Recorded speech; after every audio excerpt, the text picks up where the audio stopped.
Everything is...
I must thank you for what you did for me.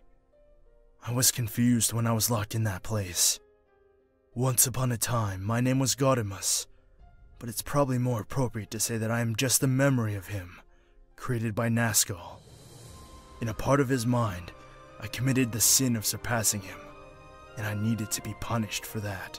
There is little I can do as a reward, but let me at least share with you the part of Nazgul that is in me. Vaguely, the consciousness of the being that was once Nazgul awakened. He looked at the world through the hundreds of eyes that were his terminals, independent puppets connected to his senses.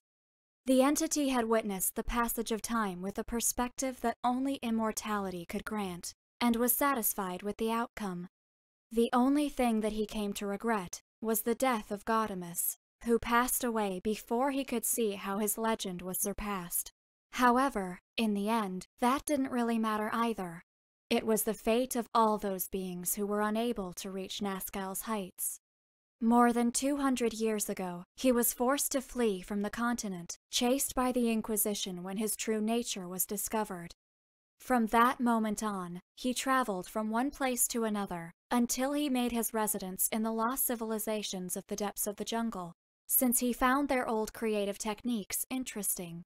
There, he rebuilt his mansion and continued with his work, creating beings that transgress the line between the living and artificial. To ensure that no one could oppose him, in that period Nazgul obtained the power to overcome any threat. He surrounded himself with a legion of extremely efficient combat marionettes, and modified his body over and over, until all that was left of its original form was a part of his brain and his spinal cord. Its size grew disproportionately, gaining a height of over 90 feet, and he armed himself with all sorts of artifacts of enormous destructive power. Unfortunately, producing enough energy to move such a structure was very complex, so he was forced to power his generators with hundreds of souls. This caused his personal power to increase exponentially until he became a vast, living weapon. Now he went on with the same enthusiasm that he had when he was just a small child, with the sole aim of creating new puppets, perfect creatures that, like him, transcend the limits of life itself, and he will continue to do so until the world is ready to change.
Heaven's wrath!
Are you okay?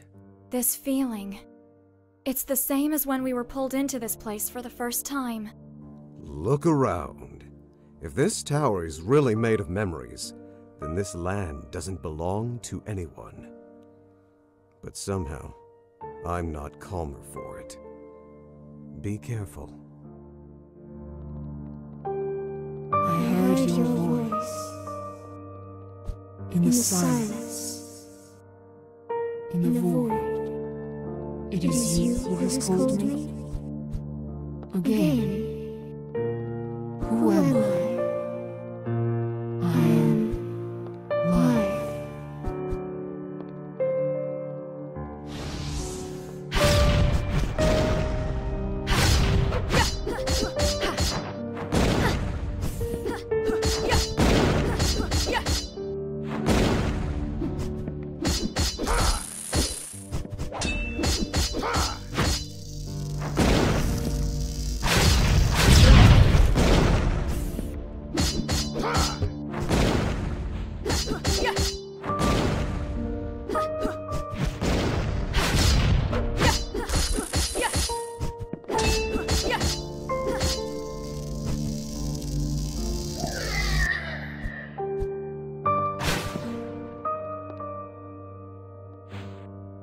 What is happening? I don't understand what's going on.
What was all that about?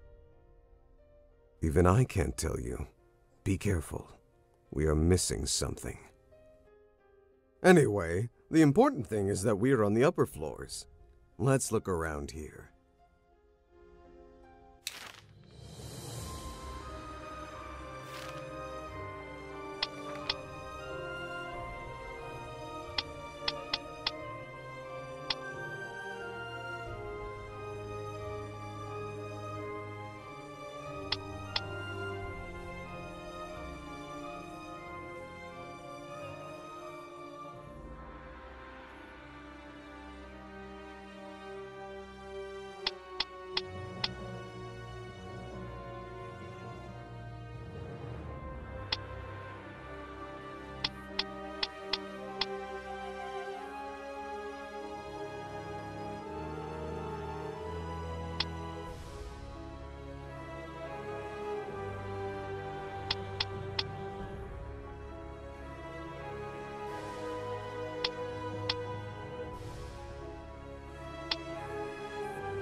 Hey, baby.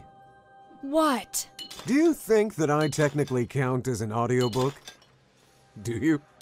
Oh, shut up.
Having problems trying to reach the other side of that bridge? I guess you should reactivate the ruined stones to make things easier for you. If you want to do it, you should go back to the entrance of this chamber and go down. It's a little tricky to find the floor, but you should be able to do it. There you'll find something to help you.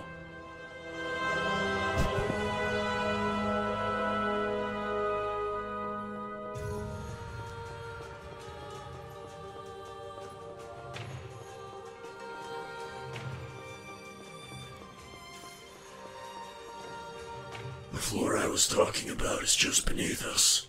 There's no normal way to descend, so I guess you should try being a bit unconventional to go further from here.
Lady Ellie and I.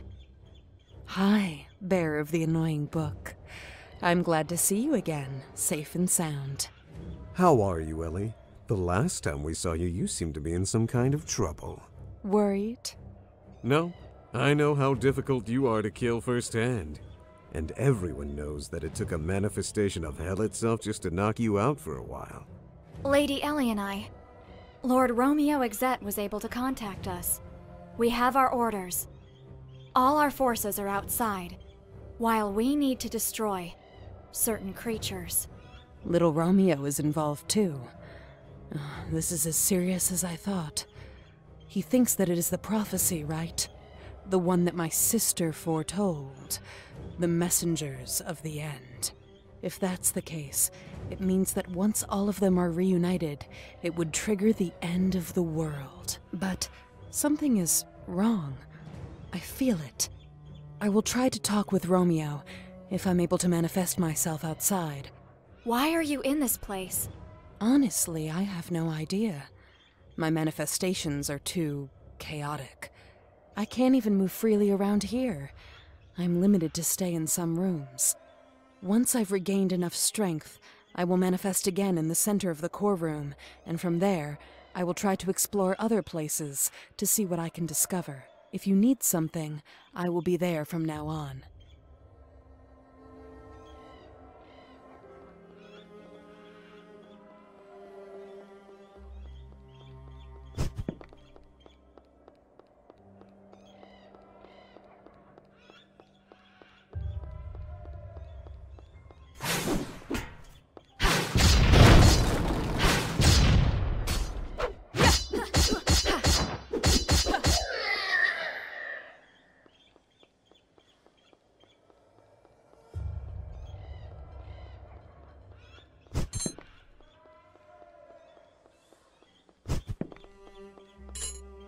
The children ran into the darkness. Neither of them looked back.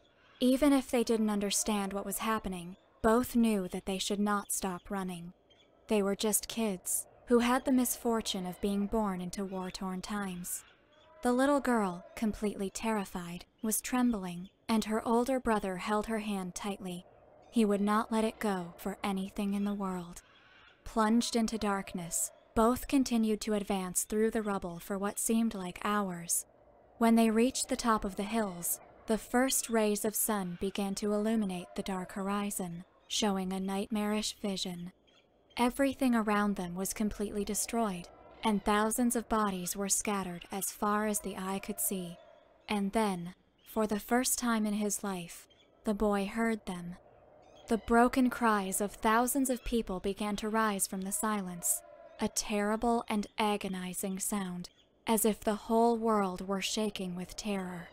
Slowly, countless shadows emerged from the dead bodies, rising on the horizon like a dark tide. Such a demented spectacle would have driven even the sanest men mad, but the boy, Malekith, remained completely calm, gently covering his sister's head to keep her from witnessing such a scene. And there, beyond the darkness formed by all those souls, something was staring back at him.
see you.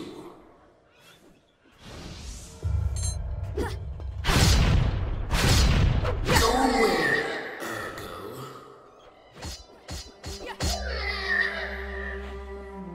Escape now. Come on. Not him. You can't fight me.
You are too weak now.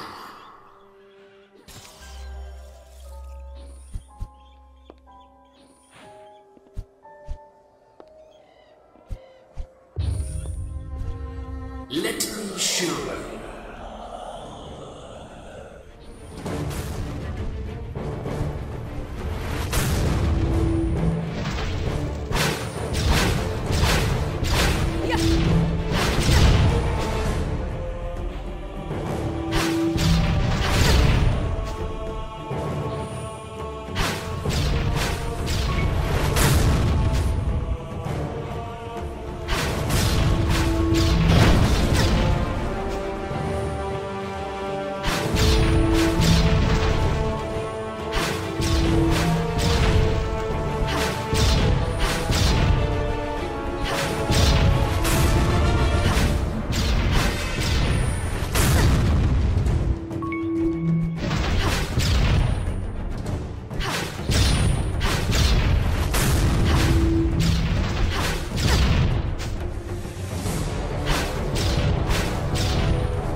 Impressive, yet fertile.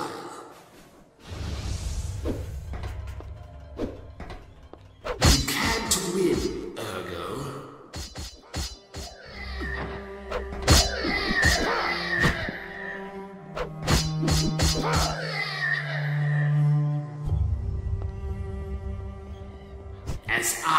don't fear you. Will fall.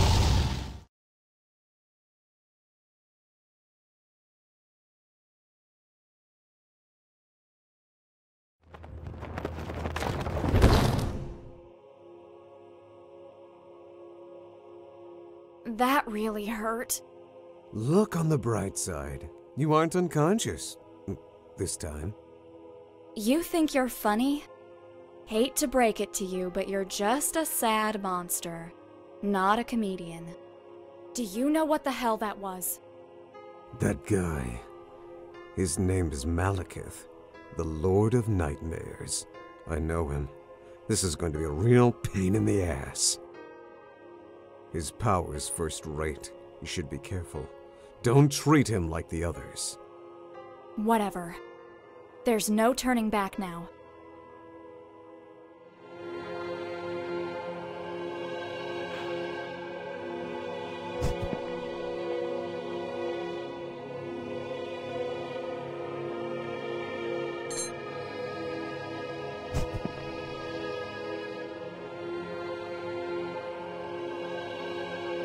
Are we in some kind of sewer? I think that it is a little more complex than that. This is the labyrinth that spreads underneath the city, the place where all the waste of the nightmares go. But it doesn't matter. You were right after all. There is no turning back now.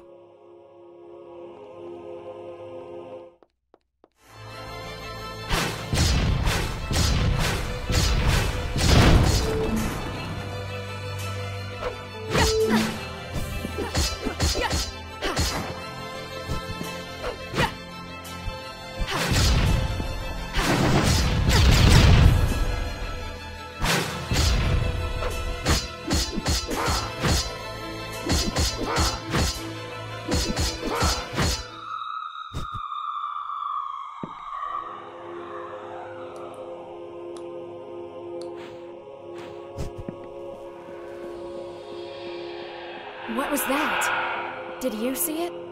Sadly, yeah.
Run!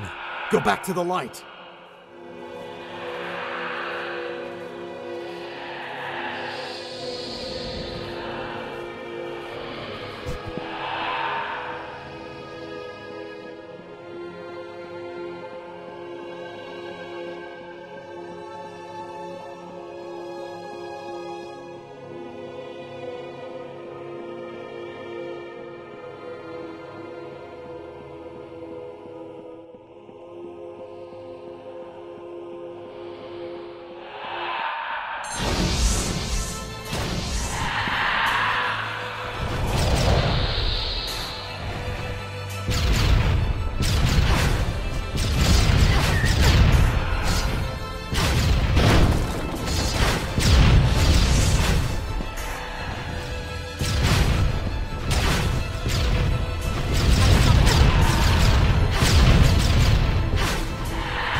What is that thing?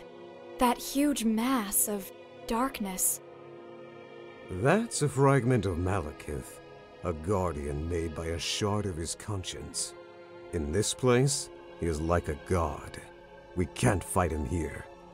The darkness would devour us. We need to find his real body if we want to stand a chance. And what will happen if it finds us? Let's use the light. We will be safe inside. Or at least I hope so.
This is the end.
I feel something behind this seal.